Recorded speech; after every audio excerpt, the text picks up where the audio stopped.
कृष्ण कृष्ण हरे हरे, हरे राम राम राम हरे हरे, हरे कृष्ण कृष्ण कृष्ण हरे हरे, हरे राम राम राम हरे हरे, हरे कृष्ण कृष्ण कृष्ण हरे हरे.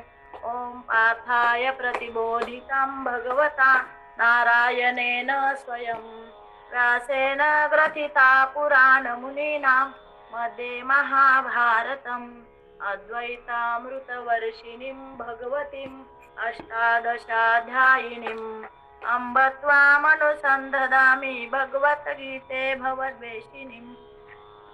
नमोऽस्तुते व्यासविशालबुद्धे तुलारविन्दायतपत्रनेत्र येन त्वया भारततैलपूर्णः प्रज्वालितो ज्ञानमयप्रदीपः प्रपन्नपारिजाताय स्तोत्रवैत्रैकपाणे ज्ञानमुद्राय कृष्णाय गीतामृतदुहे नमः.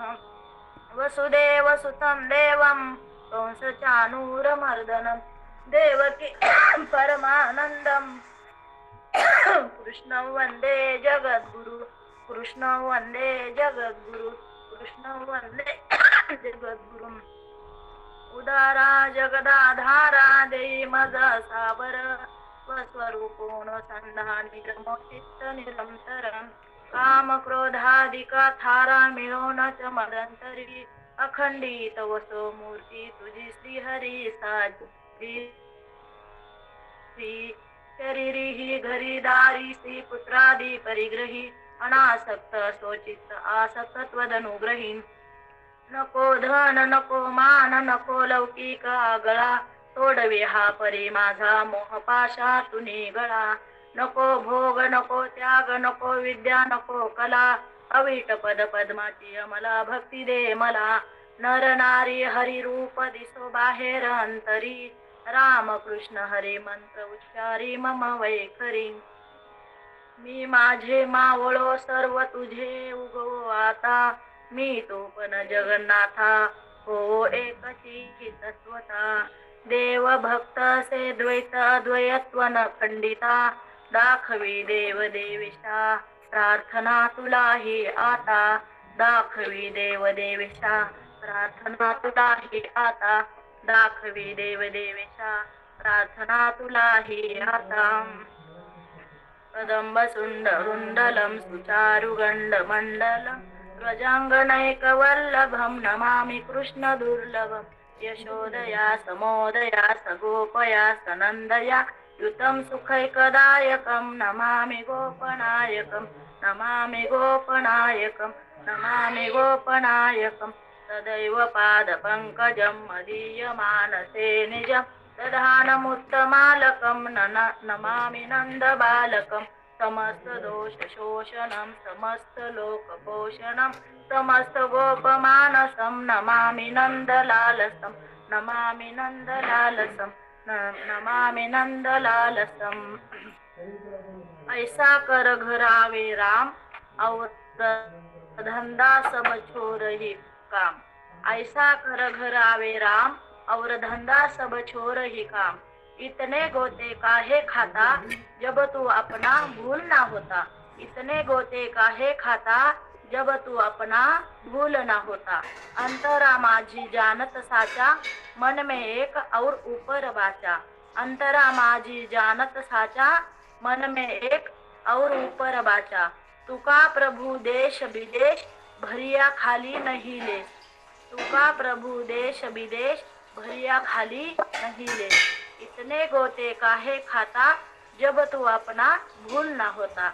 आज प्रस्तुत प्राप्त प्रसंगी प्रवचन रूपी सेवेसाठी निवडलेला अभंग श्री क्षेत्र देहू गावातील अजरामर झालेले थोर उपासक आणि आपल्या उपासनेच्या बळावर कलियुगामध्ये सदैव वैकुंठ गमन करणारे वारकरी संप्रदायाच्या कलस्थानी असणारे देहूचे सुप्रसिद्ध साधू मूर्तिमंत वैराग्यवान संत श्रेष्ठ जगद्गुरु श्री तुकाराम महाराज यांच्या गाथ्यातील हिंदुस्थानी पदे जे आहेत त्या अभंगातील असून किंवा ते हिंदुस्थानी पदे या प्रकरणातील असा उत्कृष्ट 4 चरणाचा हा अभंग आहे.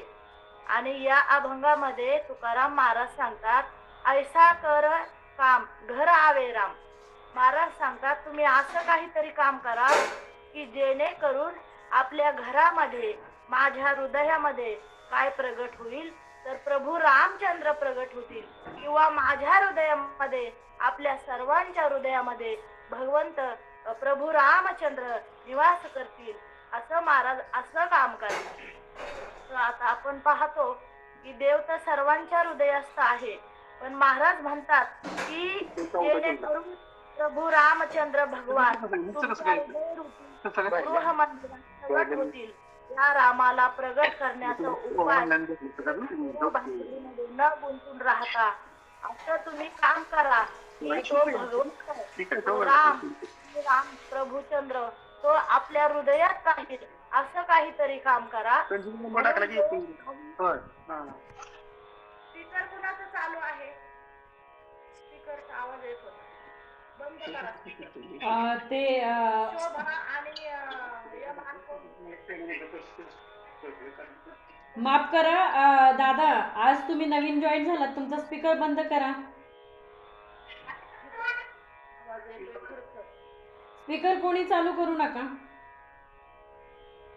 स्पीकर बंद करा, म्हणजे हिचा आवाज येत नाही. केला मी बंद, त्यांचा केला बंद. केलं ना? हा. मग महाराजांचं जे एक प्रकरण आहे त्या प्रकरणाचं नाव आहे हिंदुस्थानी. म्हणजे जे काही हिंदुस्थानी पदे आहेत, आता जे ते पद वाचतील त्यांना ते कळलं. आणि त्याच्यामध्ये हे एक पद म्हणा किंवा तुकाराम महाराजांचा अभंग समजा, हा त्याच्यामधील आज सेवेसाठी घेतलेला अभंग आहे किंवा पद आहे असं समजलं तरी चालेल. महाराजांचं पद आहे आणि अभंगच आहे तुकाराम महाराज. मग तुकाराम महाराजाचा हा अभंग आहे. तुकाराम महाराज सांगतात, ऐसा कर घर आवे राम और धंदा सब छोर ही काम. इतने गोते काहे खाते जब तू अपना भूल ना होते. अंतरा माझी जातन साचा मन में एक और ऊपर बाचा. तुका प्रभू देश विदेश भरिया खाली नाही लेश. मग महाराज सांगतात, असं काम करा की ज्या कामाने भगवंत रामचंद्र तुमच्या हृदयात प्रवेश करतील असं काम करा.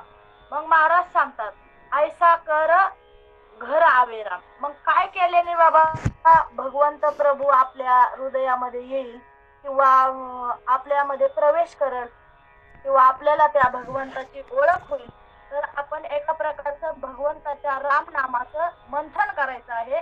आणि माऊलींनी एक वाक्य सांगितलेलं आहे हरिपाठामध्ये, मंथुनी नवनीता तैसे घ्यानंता वाया व्यर्थ कथा दांडी मार्गू.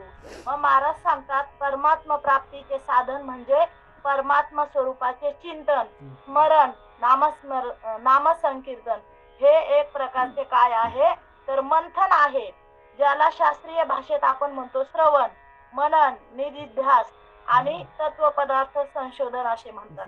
मग आपल्याला ते रूप कसं आहे, तर ते अव्यक्त आहे. मग अव्यक्त आहे, सगुण आहे, निर्गुण आहे. आणि माऊलींचंच एक प्रमाण आहे, तुझ सगुण म्हणो की निर्गुण रे. तुझ सगुण म्हणो की निर्गुण रे. सगुण निर्गुण एकू गोविंद रे. सगुण निर्गुण एकू गोविंद रे. गोविंद रे म्हणती गोविंद रे. तुझ सगुण म्हणो की निर्गुण रे. तुझ सगुण म्हणो की निर्गुण रे. तुझ सगुण म्हणो की निर्गुण रे. निर्गुण रे. निर्गुण रे. ते सगुण असू किंवा निर्गुण असू, त्या भगवंताचं म्हणजे नाम आपल्या हृदयात असलं पाहिजे. मग त्या भगवंताचं जर आपण नाम घेतलं तर तो भगवंत आपल्या कुठं आहे, हृदयातच आहे. म्हणून आपण प्रथम त्याची ओळख करून घेतली पाहिजे. मग असं काम करायचं. म्हणून महाराज म्हणतात, ऐसा कर घर आवे राम और धंदा सब छोर ही काम. मग तुकाराम महाराज आपल्याला प्रेरणा करीत आहेत किंवा उपदेश असंही समजा किंवा संदेश सांगतात असंही समजा. बाबा रे, तुम्ही असं काहीतरी करा जेणेकरून प्रभू राम तुमच्या घरात येतील, तुझ्या हृदयात येतील आणि म्हणजे घरात येतील किंवा असं काहीतरी करा. म्हणजे काय करायचं बरं नेमकं? तर महाराज सांगतात और धंदा सब छोरे ही काम. और धंदा म्हणजे इतर भानगडी त्या सोडा आणि महत्वाची गोष्ट सांगतात काम सोडा. मग कुठला काम? आपण संसारात काम करतो ते काम का? नाही. महाराज म्हणतात आपल्या अंतर जे काम आहे, वासना आहे ना, ती वासना सोडा. म्हणजे तुमच्या अंतरीतला काम और धंदा छोडे काम और धंदा सब छोरे ही काम. म्हणजे तो काम आपल्या प्रत्येकाच्या अंतरी बसलेला आहे आणि तो काम आहे ना तो सोडा. काम सोडणे म्हणजे काय? तर काम सोडणे म्हणजे इच्छा, आपल्या जी आंतरिक इच्छा असते ना ती सोडा. मग महाराज या चरणात आता सविस्तर सांगतात की तुकोबराय स्पष्ट सांगतात असं काहीतरी करा तुमच्या घराला राम येईल आणि असं जगा की तुमच्या हृदयात भगवंत राम प्रभू म्हणजे प्रवेश करतील. नवे नवे तुम्ही रामच होऊन जा. तुम्ही काम कुठलंही करा पण काम करत असताना त्या प्रभू राम नामाचं चिंतन करा. कामामध्ये काम काही म्हणा राम राम. महाराज सांगतात तुम्ही काम करा, मग संसार करा, सर्व गोष्टी करा, पण ते कामामध्ये राम पाहिला पाहिजे. प्रत्येक गोष्टीमध्ये आपल्याला राम दिसला पाहिजे. प्रत्येक गोष्टीमध्ये आपल्याला विठ्ठल दिसला पाहिजे. प्रत्येक गोष्टीमध्ये आपल्याला पांडुरंग दिसला पाहिजे. मग सर ते कामच आपलं काय होतं? राम होऊन जातं. मग तुम्ही कितीही काम करा त्याच्यामध्ये आपण रामाचं चिंतन सोडलं नाही पाहिजे. आता एक कथा माहित आहे तुम्हाला. तर राजा दशरथ आणि राणी कौशल्य मातेने पूर्वजन्मात भगवंताकडे तसेच वरदान मागितले होते. कुठले? पूर्वजन्मात राजा दशरथ हे कश्यप आणि राणी कौशल्य ही आदिती होती. त्याही पूर्वीच्या जन्मात राजा दशरथ आणि स्वयंभू मनू आणि राणी शतरूपा म्हणून होऊन गेले होते. मग स्वयंभू मनू आणि राणी शतरूपा ह्यांनी घोर तपश्चर्या केली. कुणी? शतरूपा आणि स्वयंभू यांनी. आणि घोर तपश्चर्या केली, परमात्माकडे वरदान मागितले आणि ज्या निर्गुण निराकाराचे सर्व ऋषी मुनी ध्यान करतात त्या निर्गुण निराकार तत्वाला आम्ही आमच्या डोळ्याने कानाने सगुण साकार रूपात पाहू इच्छितो. त्यांनी वरदान काय मागितले की त्या भगवंताला आम्ही त्याचं ध्यान करतो, ऋषी मुनी, आणि त्या निर्गुण निराकार तत्वाला आम्ही आमच्या डोळ्याने कानाने आणि साकार रूपात पाहू इच्छितो किंवा ऐकू इच्छितो. तेव्हा हे परमात्मन तुम्ही पुत्र रूपाने आमच्या पोटी जन्माला या असे वरदान मागितले. तेव्हा देवाने सुद्धा आश्वासन दिले की जेव्हा तुम्ही अवधपुरीचे राजा आणि राणी व्हाल तेव्हा मी तुमच्या वंशात अवताराला येईल. थोडक्यात 3 जन्माच्या अत्यंत खडतर कष्टदायक तपश्चर्याच्या वाटचालीनंतर परमात्मा राम रूपाने राजा दशरथाच्या घरी अवताराला आले. प्रभू रामचंद्र कुठे अवताराला आले? राजा दशरथाच्या घरी अवताराला आले. मग दुसरी कथा काय आहे? तर कैकई देशात सत्यकेतू नावाचा राजा होता आणि त्या सत्यकेतू राजाला 2 मुले होती. मोठा प्रभात भानू आणि लहान अरिमर्दन. 2 मुलं होती त्यांना. कुणाला? सत्यकेतू नावाचा राजा होता ना त्याला 2 मुले होती. एक मोठा प्रताप भानू आणि सर्वात लहान जो होता तो अरिमर्दन. नियमानुसार मोठा भाऊ प्रभात भानू राजा झाला. त्याच्या दरबारी शुक्राचार्यासारखा बुद्धिमान धर्मरुची नावाचा मंत्री होता. प्रताप भानू यथावकाश दिग्विजय संपादून चक्रवर्ती राजा झाला. पृथ्वी राज्य केले. एकदा विंध्य हिमाचल घनदाट अरण्यात शिकारीसाठी गेला असता रस्ता चुकून तो कशात सापडला? रस्ता चुकून तो अरण्यात सापडला आणि प्रताप भानूकडून पराभूत झालेल्या एक तनू राजाची गाठ पडली. म्हणजे त्यांच्या दोघांची भेट झाली. एक तनू मुनिवेशात असल्यामुळे प्रभात भानूने त्याला काही ओळखले नाही, परंतु प्रभात भानूला एक तनूने ताबडतोब ओळखले. कारण बरीच शिकार चालून आली पाहताच एक तनूने साधूच्या वेशात राजाची मर्जी संपादन केली आणि त्यांना आश्रय दिला व जंगलातून बाहेर राज्यात आणून सोडले. राजानेही त्या मुनीचा सन्मान केला आणि आपल्या आश्रयाला ठेवले. मग एकदा ब्राह्मण भोजनात त्या एक तरुणीने एक षडयंत्र रचले.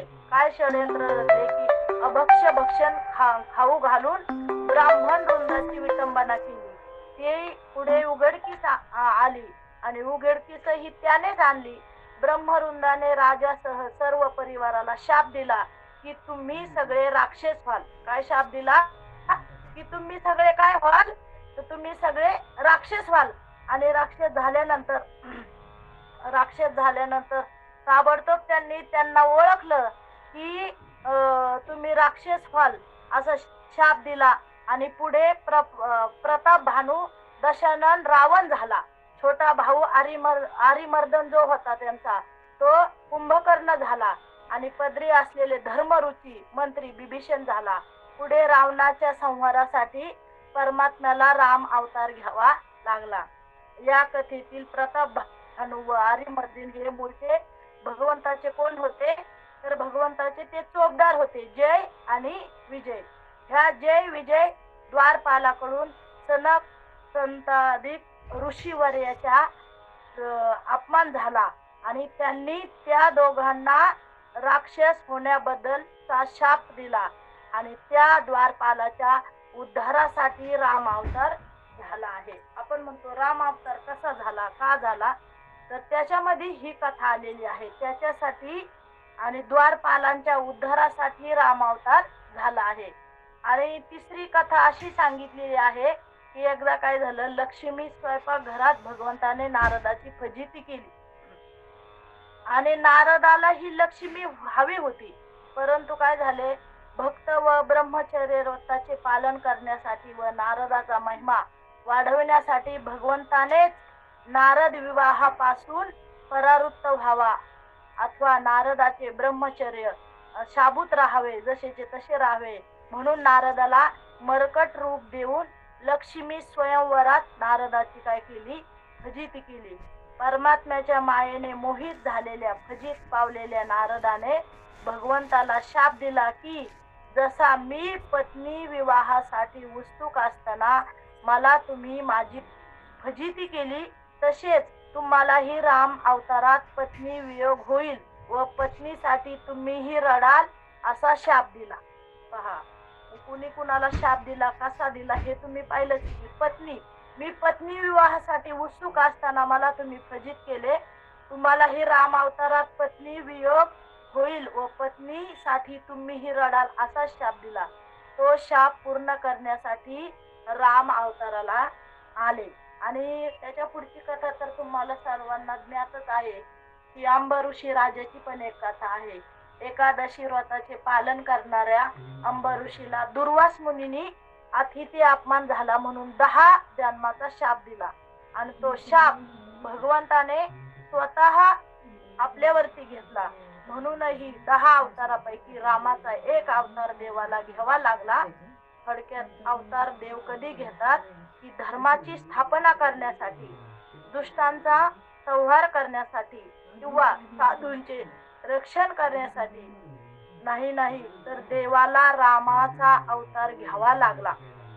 मग दशरथी पुत्र राम आणि राम तत्व एकच आहे.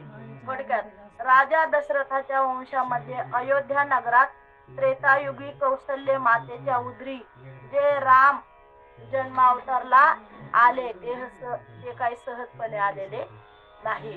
म्हणून महाराज सांगतात की ऐसा कर घर आवे राम और धंदा सब छोरही काम, और धंदा सब छोरही काम.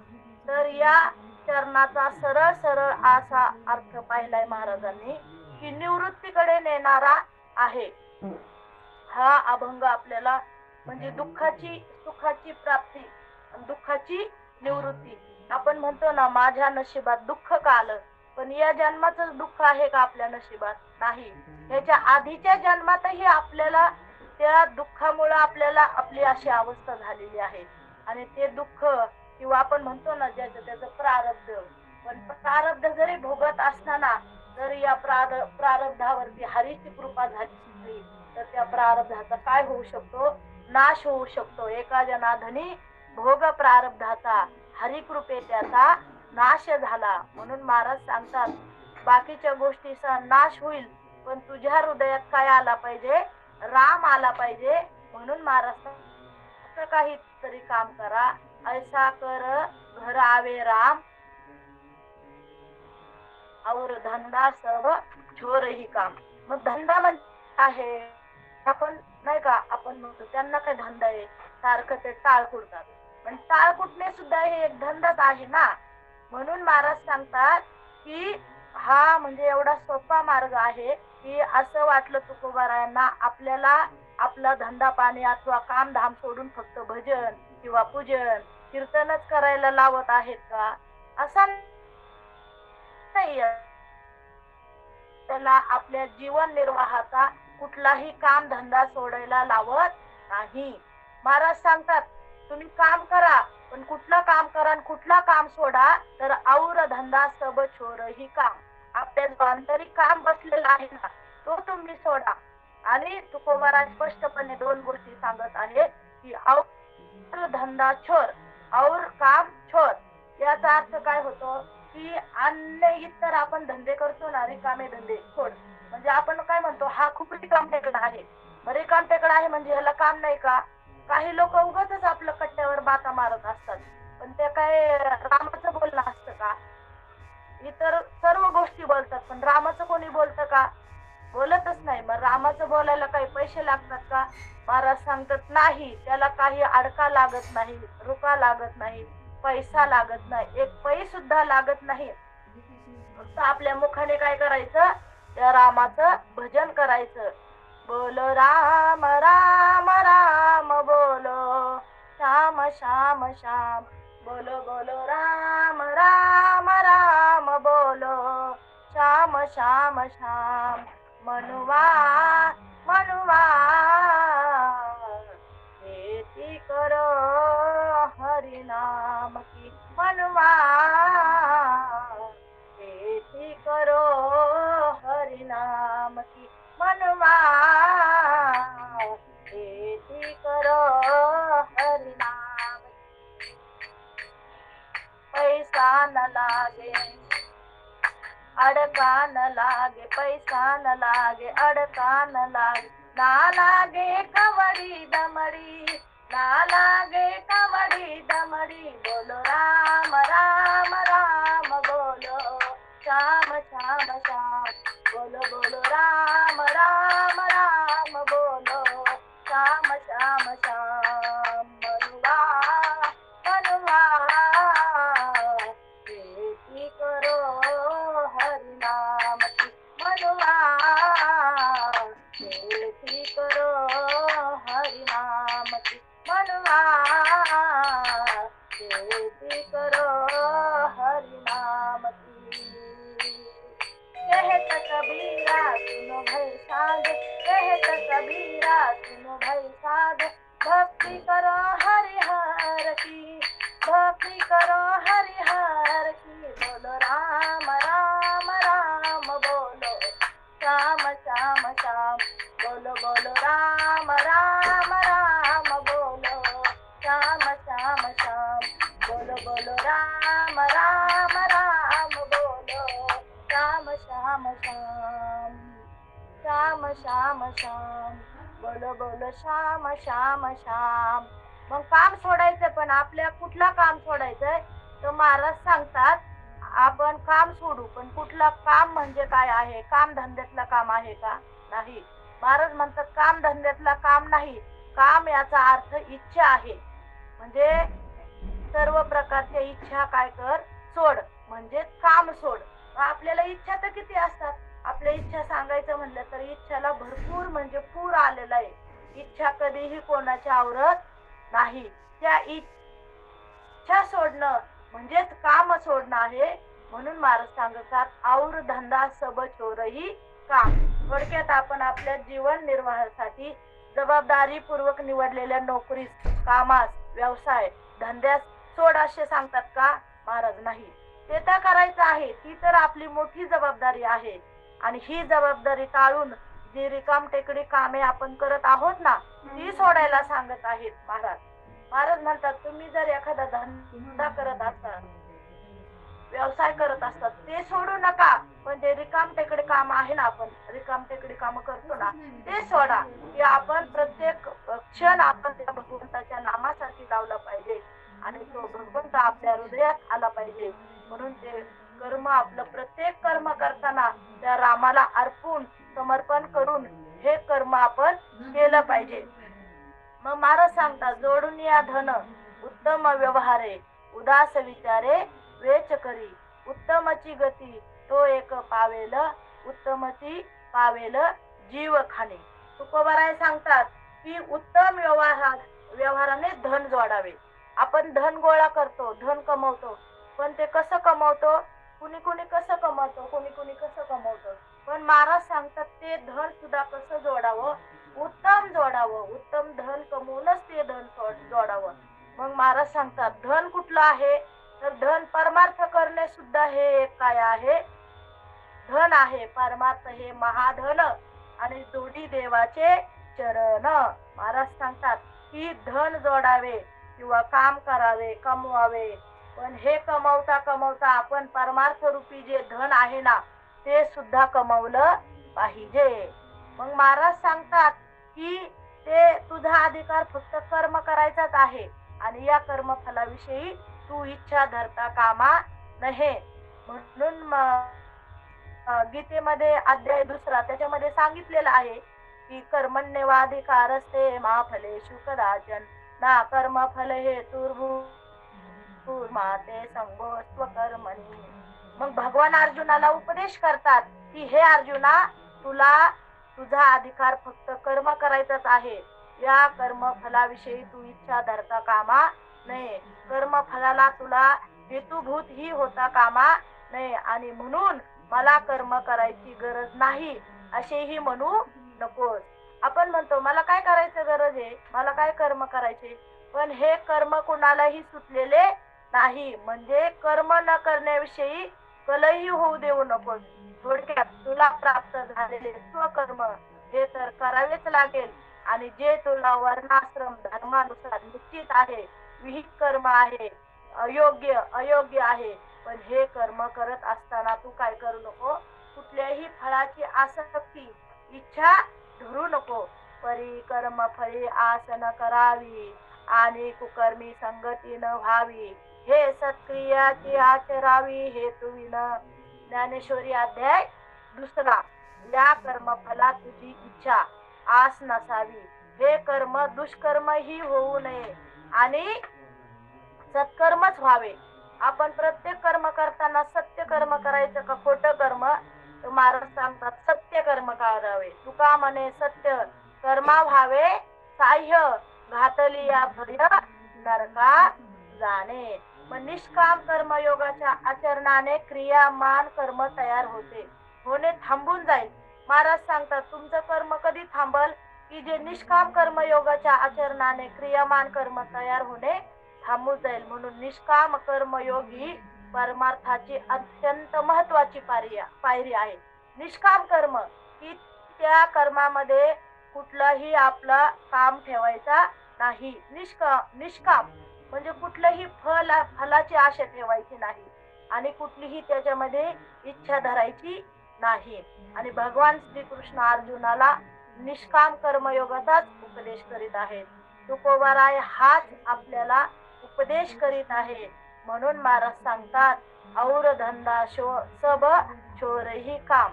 और धंदा छोर म्हणजे निष्काम कर्मयोगाचा अवलंब कर, कारण कर्मण्यव ही संसिद्धिम स्थिताम जनकादायकम.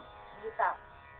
तर जनकाधिक राजाने त्याचा निष्काम कर्मयोगाचा अवलंब करून मोक्ष पुरुषार्थ प्राप्त केलेला आहे. म्हणून आपणही हाच पुरुषार्थ केला पाहिजे. म्हणून माऊली सांगतात तू योगयुक्त होऊन फळांचा संग सांडून मग अर्जुना चित्त देऊन करी कर्म. मग महाराज सांगतात आपलं कर्म करत असताना आपलं त्याच्यामध्ये काय असलं पाहिजे, तर आपलं चित्त असलं पाहिजे. चित्त मग आपण देहाने असतो पण चित्ताने असतो का, नसतो. आपलं चित्त दुसरीकडेच बाहेर कुठंतरी भरकटत असतं. मग आपलं चित्त त्या प्रभू रामचंद्राच्या नामात लावलं पाहिजे. आपण देहाने कुठलंही काम करा, काही तुम्ही धंदा करा, व्यवसाय करा, नोकरी करा, पण ते करत असताना आपलं चित्त कुठं पाहिजे, तर त्या प्रभू रामचंद्राकडे पाहिजे, म्हणजे रामाच्या नामात पाहिजे. म्हणून महाराज सांगतात, ऐसा कर घर आवे राम, और धंदा सब छोरही काम. मग तुम्ही कुठलंही काम करा, पण काम म्हणजे आपल्या अंतरीतला राम ओळखता आला पाहिजे, तेही एक कामच आहे. मग महाराज पुढे सांगतात, इतने गोते काहे खाता, जब तू आपणा भूल ना होता. मग महाराज सांगतात, तुम्ही इतने गोते खाता, मग तुम्ही काम कसं करता. मग महाराज सांगतात, धंदा सब छोरही काम. मग सर्व प्रकारचे काय सांगतात, तर इच्छा सोडायला सांगतात. मग आता धंदा सब ही छोर काम, तर महाराज सांगतात, निष्काम कर्मयोगाचा अवलंब केल्यास सर्व प्रकारच्या इच्छा आसक्ती सोडून सुखाने संसार करा. म्हणजे आपण म्हणायचं संसार पण सोडायचा का, नाही, संसार सोडायचा नाही. महाराज सांगतात, इतने गोते काहे खाते, जब तू आपणा भूल ना होते. तुकोबाराय म्हणतात, तू आपल्या मूळ स्वरूपाला जर विसरला नसता, तर जन्म मृत्यूच्या संसारात इतक्या गटांगळ्या खाल्ल्या असत्या का. मला सांगा, तुम्ही संसार करतात, मी संसार करते, पण या संसारात किती गटांगळ्या खातो आपण मोजू शकतो का, नाही. म्हणून महाराज सांगतात, जन्म मृत्यूच्या संसारात इतक्या गटांगळ्या का खाल्ल्या असत्या. मनुष्य प्राणी अनेक जन्मापासून जन्म मृत्यूच्या फेऱ्यात सापडलेला आहे, आणि जन्म आणि मृत्यू प्रत्येक जीवाच्या पाठीमागे लागलेले आहेत. आणि जो जन्माला आलेला आहे तो निश्चितच एक ना एक दिवस मृत्यू पावणार आहे. हाच गीतेचा मूळ सिद्धांत सांगितलेला आहे. मग पुढे महाराज सांगतात की जातशी धूर मृत्यू धो जन्म मृत्यूशत. मग जसा जो जन्माला येतो तो निश्चित एक ना एक दिवस मरणार आहे. त्याचप्रमाणे जो मरणार तो सुद्धा निश्चितच पुन्हा जन्माला आल्याशिवाय राहणार नाही. मग एक ओवी आहे माऊलींची, जे उपजे ते नाशे, नाशिले पुनरपी दिशे, हे घटिका यंत्र तैसे परिधर्मेगा. ज्ञानेश्वरी अध्याय आणि ओवी क्रमांक 159 मधली ही ओवी आहे. तर महाराज सांगतात, सद्गुरु माऊली सुद्धा सांगतात, जे जन्मले ते नाश पावते मरते, जे नष्ट होते ते पुन्हा उत्पन्न होते. हे घटिका यंत्रासारखे जीवन चक्र सतत फिरत असते. आपण म्हणतो ना, घड्याळाचा काटा कसा फिरतो, रात्रही फिरतो, दिवसाही फिरतो, तसंच आपलं सुद्धा जन्म मृत्यूचे हे रहाट गाडगा आहे ना, ते सतत जीवन चक्र कसं असतं, तर ते फिरत असतं. पण जन्म मृत्यूच्या या फेऱ्यातून जीवाची सुटका होत नाही. हा जीव सतत जन्म आणि मृत्यूच्या फेऱ्यातच फिरत राहतो. मग महाराज सांगतात पुढे एक प्रमाण, किती जन्म झाला फेरा, गणित नाही जी दातारा. महाराज सांगतात, हा जीव किती जन्माच्या फेऱ्यातून आतापर्यंत फिरत आलेला आहे, याची काही गणती आहे का. या जीवाला गणती नाही. परंतु शास्त्र संकेतानुसार जीवाला 84 लक्ष योनीच्या फेऱ्यातून फिरावे लागते. मग हा जीव सहजासहजी किती लक्ष योनीच्या फेऱ्यातून फिरलाय, 84 लक्ष योनीच्या फेऱ्यातून फिरलाय. कोण, हा जीव. आणि त्यात एक एक योनी कदाचित कोटी कोटी वेळा सुद्धा जन्माला यावे लागते. म्हणजे एक एक योनी कोटी कोटी फेरा. महाराज सांगतात, किती जन्म झाला फेरा, गणित नाही जी दातारा. ह्या 84 लक्ष योनीच्या फेऱ्यातून एकमेव मनुष्य योनी सर्वश्रेष्ठ आहे. आपण म्हणतो कोण श्रेष्ठ आहे, प्राणी की मनुष्य. तर महाराज सांगतात, हा मनुष्य प्राणीच काय आहे, या सर्व योनीमध्ये श्रेष्ठ आहे आणि जीवाचे सार्थक करून घेणारा आहे. जन्म मृत्यू रूपी संसार चक्राच्या दुःखातून आत्यंतिक निवृत्ती आणि सच्चिदानंद स्वरूप परमात्म्याच्या परमानंदाची म्हणजेच परमपदाची प्राप्ती हाच मोक्ष हाच आहे.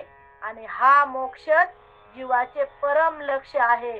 आणि हा मोक्ष जीवाला कधीच मिळणे शक्य नाही.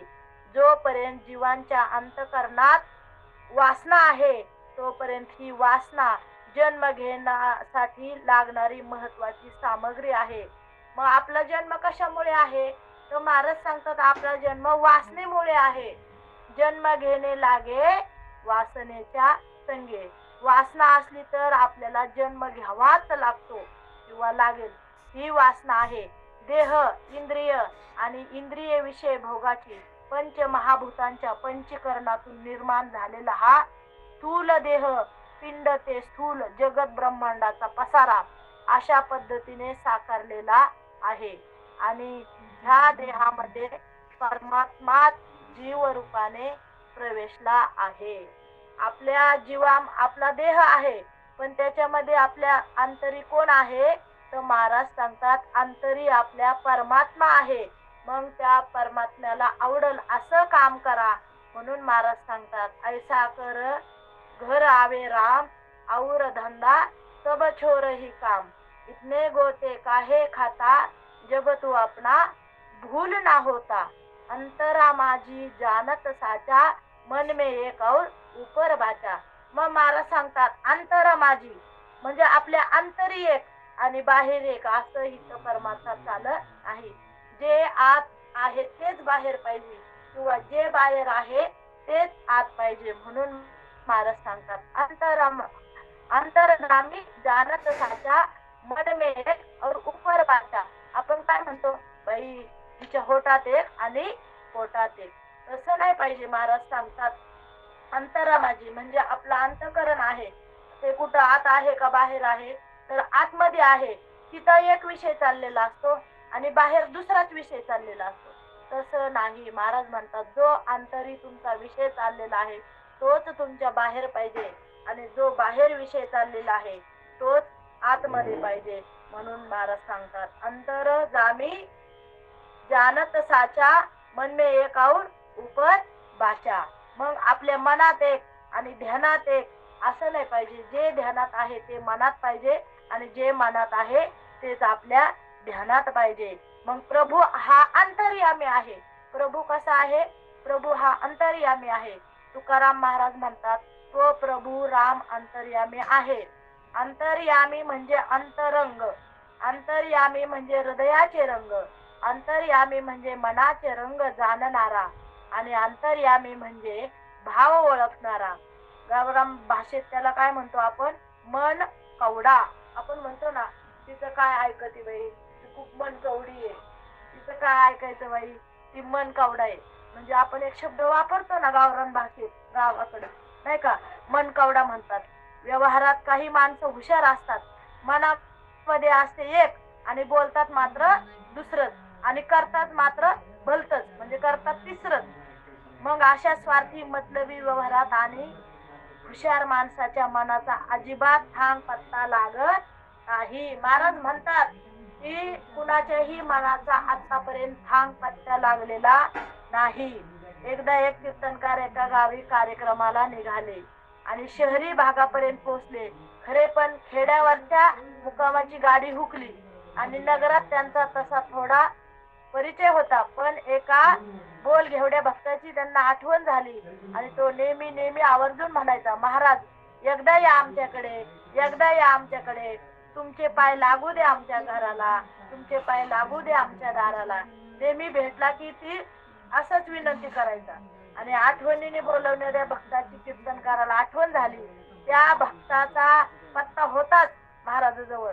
कीर्तनकार बुवा तडक भक्ताच्या पत्त्यावर जाऊन पोहोचले. कोण? कीर्तनकार. आणि बुवाला वाटले भाविक आहे, प्रेमाने बोलवत आहे, म्हणून महाराज तेथे पोहोचले. आणि हा नुकताच बाहेरून थकून भागून आलेला होता. आणि बुवाला पाहून हा आश्चर्यचकित झाला. लगेच तटकून उठून उभा राहिला आणि या या या या महाराज, वा वा, काय योग आला आहे, कसं काय जेवण, कसं काय येणं केलं, बरं झालं तुम्ही आलात. मनातल्या मनात तर तो हे उमराचं फुल कसं काय उगवलं कुणास ठाऊक, तोंडाने वाहतो, वाह वाह करतो आणि मनात तर तिसरंच चाललंय. मग बरं झालं तुमचे पाय आमच्या दाराला लागले. आज इथे कुठे काही कार्यक्रम नाही का? आज काही कीर्तन नाही का? कीर्तनकार बोलले उद्या कीर्तन आहे काल्याचे सकाळचे. म्हटलं तुम्ही नेहमी आग्रह करत असतात, आज अवकाश होता. म्हटले चला आपल्या माणसाकडे जाऊया, म्हणून मुक्कामीच आलो. वा, छान झालं, छान झालं. कार्यक्रमाची विचारपूस केली, गावचे नावही विचारले आणि गावचे नाव ऐकून आश्चर्यात, अरेच्या हे गाव असे. ह्या गावी तर रात्री 8:30ला ही गाडी होती. विचारपूस केली असती तर गाडी आपोआप सापडली असती. काय बुवा, तुम्ही चुकलात का? नाही म्हणे, रात्री कीर्तनाचा लाभही झाला असता, विश्रांतीही घडली असती. बरं असो, तर आता भोजनाची काय व्यवस्था? नाही म्हणजे तुम्ही काही शिदोरी वगैरे असती महाराजांकडे? असेल तर ठीक, नसेल तर अधिक उत्तम. छानपैकी बाजरीची भाकरी आणि गरमागरम पिठलं करायला सांगू का, की अजून दुसरं काही बनवायचं? तुम्ही जे सांगाल ते बनवू आपण. कधीपासून तुम्हाला मी या म्हणत होतो. आज हा अलभ्य लाभ आम्हाला झालेला आहे. बरं वाटलं आपण आलात, पण काळजी नका करू. सकाळीच गाडी आहे तुम्हाला. अगदी पहाटे पहिल्याच गाडीने सोडतो.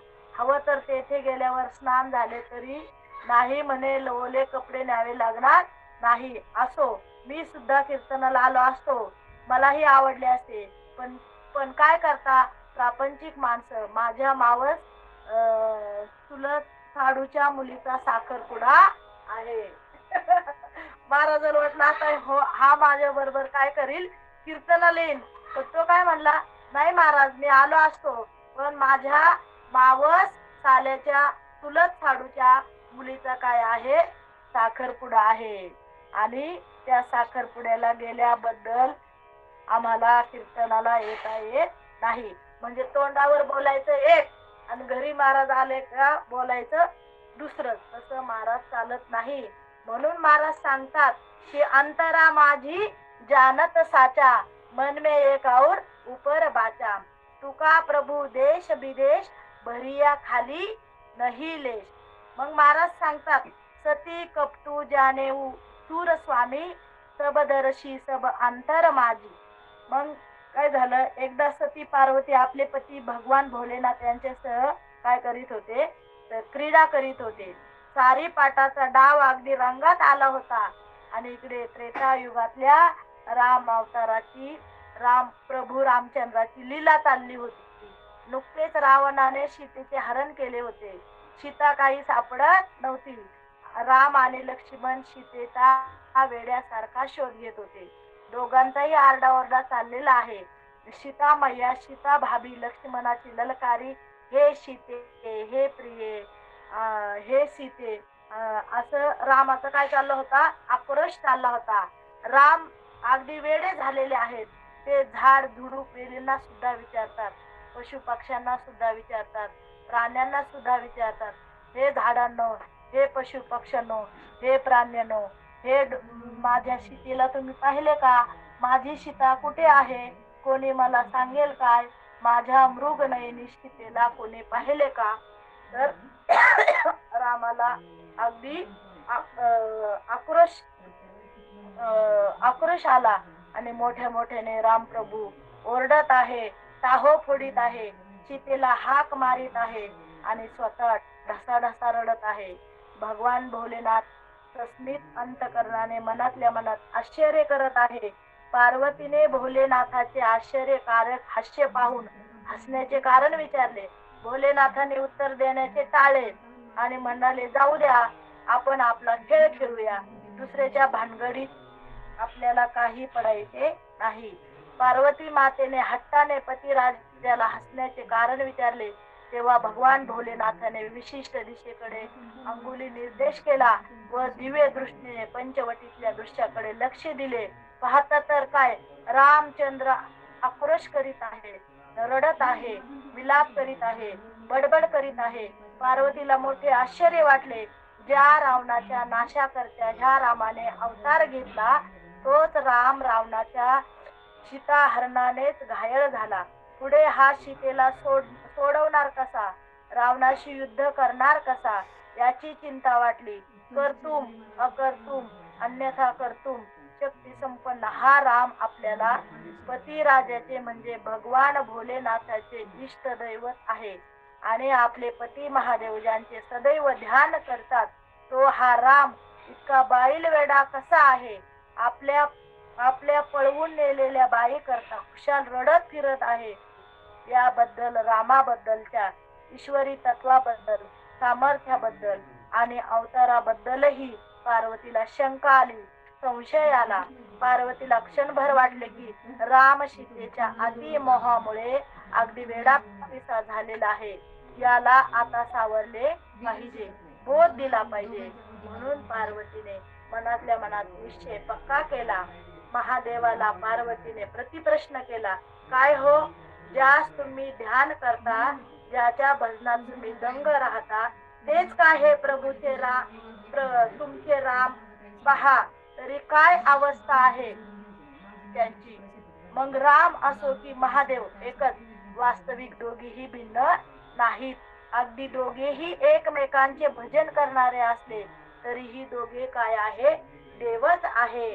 दोघे देव एक पाही, तया ऐके दुजे नाही. शिवा रामा नाही भेद, ऐशे देव हेही सिद्ध. जनी म्हणे आत्मा एक, सर्वांगती तो व्यापक.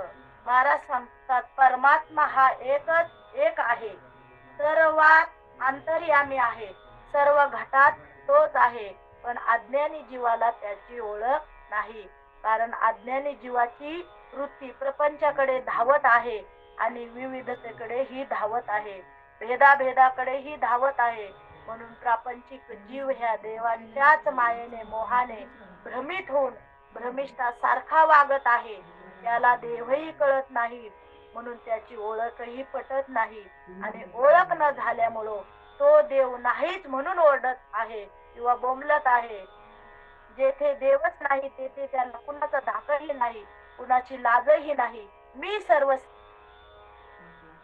श्रेष्ठ, माझा देह श्रेष्ठ, माझा देहच उत्तम, माझ्या देहासंबंधी पसाराच भक्कम, मला कुणाचीही गरज नाही. आपण सहज असं म्हणतो की मला कुणाचीही गरज नाही, पण महाराज सांगतात तुका प्रभू देश विदेश, भरिया खाली नाही लेश.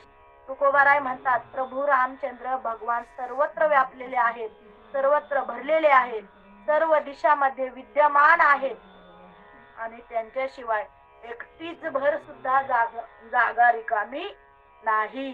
मग प्रभू रामचंद्र खर तर विश्वव्यापक ब्रह्मांडाचे काय आहेत, तर प्रभू रामचंद्र हे विश्वव्यापक ब्रह्मांडाचे सूत्रधार आहे, चालक आहे, मालक आहेत आणि देवही आहे. सारद दारू नारी समस्वामी, राम रामू सूत्रधारी अंतरा माझी. तुळशीदास म्हणतात की जळी स्थळी काष्टी पाशाने सर्वत्र परमात्मा कसा आहे, भरून उरलेला आहे. परमात्मा प्रभू रामच आहे आणि त्याच्याशिवाय रिकामी जागा नाही. मग एका गवळणीला विचारते, बाई जेथे तुझा परमात्मा नाही असे एखादे स्थान दाखवशील का? तर ती गवळण म्हणते, मला माझा पाय ठेवायला सुद्धा रिकामी जागा नाही, इतका तो सर्वत्र काय झालेला आहे, भरलेला आहे. त्या गवळणीला विचारलं महाराजांनी, बाई तुला पाय ठेवण्या एवढी सुद्धा जागा रिकामी आहे का? तर ती बोलली, नाही महाराज, मला पाय ठेवायला एवढी जागा सुद्धा रिकामी नाही का, तिथं भगवंत नाही. कहा पगडारू देखे आनेरा, देखा तो सब होई ने घेरा. म्हणजे हे सर्व कुणी घेरलंय, त्या भगवंताने घेरले. स्थूळ सूक्ष्म जीवाचे अंतरी तो हा नंद नंदन, सये बाळ ब्रह्मचारी, एका जनार्दनी राम भरला जनीवनी. महाराज सांगतात एका जनार्दनी राम भरला जनीवनी. नाथ महाराज सांगतात की तो जनात आहे, तो वनात आहे, तो मनात आहे, तो देहात आहे. आणि माऊली सुद्धा सांगतात तो राम आपल्या कुठं आहे, हृदयात आहे. ऐसा हृदयामध्ये मी रामू, असता सर्व सुखाचा आरामू, भ्रांताशी कामू विषयावरी. म्हणून महाराज सांगतात असं काम करायचंय. कसं? ऐसा कर घर आवे राम, और धंदा सब छोरही काम. इतने गोते काहे खाता, जब तू अपना भूल ना होता. अंतरा माझी जानत साचा, मन में एक ऊपर बाचा. तुका प्रभू देश विदेश, भरिया खाली नहीं लेश. आज या प्रवचन रूपी निमित्ताने, कारण सकाळपासून माझी तब्येत ठीक नाहीये. सकाळीच मला थंडी ताप एवढं आलं, पण ज्योतिताईचा फोन आला अचानक 6:30 ते 7 दरम्यान, अर्चनाताई तुम्ही आज प्रवचन करा. आता मी म्हटलं ज्योतिताईला नाही म्हणणं म्हणजे माझ्या माऊलीला नाही म्हणणं आहे. मी पटकन हो म्हणून गेले आणि ही सेवा आजची झालेली सर्व रघुनाथ फाउंडेशनचे साधक जे आहेत त्यांच्या चरणावरती समर्पण करून सेवेला स्वल्पविराम. कारण आपले आता 8 मिनिटं राहिलेले आहेत. बोलिलेले पुरे वेडे वाकुडे उत्तरे करा क्षमा अपराध महाराज तुम्ही सिद्ध. माझ्याकडून काही प्रवचनात बोलण्याच्या ओघात जर काही चुकीचे शब्द आले असतील तर ते माझे समजावे आणि जे काही बरोबर असतील ते सद्गुरूचे समजावे. आणि म्हणून महाराजांचा हा छोटासा अभंग घेण्याचा प्रयत्न केलेला आहे. कारण हा अभंग खूप दिवसापूर्वी खूप वर्षापूर्वी माझ्या मनात होता की या अभंगावर आपल्याला कधी बोलायला मिळेल का. आणि आज खरंच ज्योतिताई माऊलीने मला संधी दिली आणि हा अभंगाचं म्हणजे माझ्या जे मनात भरून राहिला होता तो आता बाहेर ओकला. आता तो कसा लागला तुम्हाला तुम्ही अभिप्राय देणारच आहेत आणि त्याची वाट मी उत्सुकतेने पाहते. तुम्ही सर्वजण ज्ञानाने महान आहेत, मानाने महान आहेत, वयानेही महान आहेत, अनुभवानेही महान आहे. तुमच्या सर्वांच्या पुढे मी लहान आहे. त्याच्यामुळं तुम्ही एवढं 1 तासभर छान प्रवचन ऐकलं, श्रवण केलं त्याच्याबद्दल माऊली तुमची ऋणी आहे. मी कोणी कीर्तनकार नाही, कोणी प्रवचनकार नाही. आणि काल परवाच आम्ही चोरगे महाराज आम्ही सासवडला गेलतो समाधी सोहळ्याला आणि तिथं मला एक महाराज भेटलेले कांबळे महाराज आमच्या इथंच राहतात ते. आणि परवा दिवशी तर मी मेसेज पाहिला की कांबळे महाराजाचं दुःखद निधन. म्हणजे ते कीर्तन असलं का हार घेऊन यायचे इथं आम्हाला आणि तिथं समाधी सोहळ्याला आम्हाला भेटलेले. आणि मी जेवत असताना मला त्यांनी एवढ्या गर्दीतून पाण्याची बाटली दिली प्यायला. महाराज पाणी प्या तुम्ही, पाणी प्या तुम्ही जेवण करताना, तुम्हाला ठसका लागल ना. आणि सकाळी मी ते मैत करून आले आणि मला एवढी थंडी ताप भरलं. दिवसभर मी आज अक्षरशः झोपून होते. पण आता मी म्हटलं ज्योतिताईला कसं नाही म्हणू, माझी जीभच रेटली नाही म्हणायला. खरं तर आज ही सेवा माझी नव्हती, आपले वैभव महाराज शेटे आळंदीकर यांची सेवा होती. पण जे मी बोलले ते गोड करून घ्यावा. आणि महाराजाचा अभंग तो तर तुमचा पाठच असेल. ऐसा कर घर आवे राम और धंदा सब छोर ही काम. इतने गोते काहे खाता जब तू अपना भूल ना होता. अंतरा माझी जानत साचा मन में एक और ऊपर बाचा. तुका प्रभु देश विदेश भरिया खाली नहीं लेस. जय हरी राम कृष्ण हरी. आता विश्वात्मके देवे एने वाग्यज्ञ तोषावे तोषोनी मजऱ्यावे पसाय दान हे. जय खळांची व्यंकटी सांडो तया सत्कर्मी रती वाढो. भूता परस्परे पडो मैत्र जीवांचे दुरितांचे तिमिर जाहो. विश्व स्वधर्म सूर्य पाहो जो जे वांछिल तो ही लाहो. प्राणी जात वर्षत सकळ मंगळी ईश्वर निष्ठांची मांदियाळी. अनवरत भूमंडळी भेटो तू तया भूता. चला कल्पतरूचे आरव चेतना चिंतामणीचे गाव. बोलती जे अर्णव पियुषांचे चंद्रमे जे अलांछन. मार्तंड जे तापहीन ते सर्वाही सदा सज्जन. सोयीरे होतू किंबहुना सर्वसुखी पूर्ण होऊनी तिही लोकी.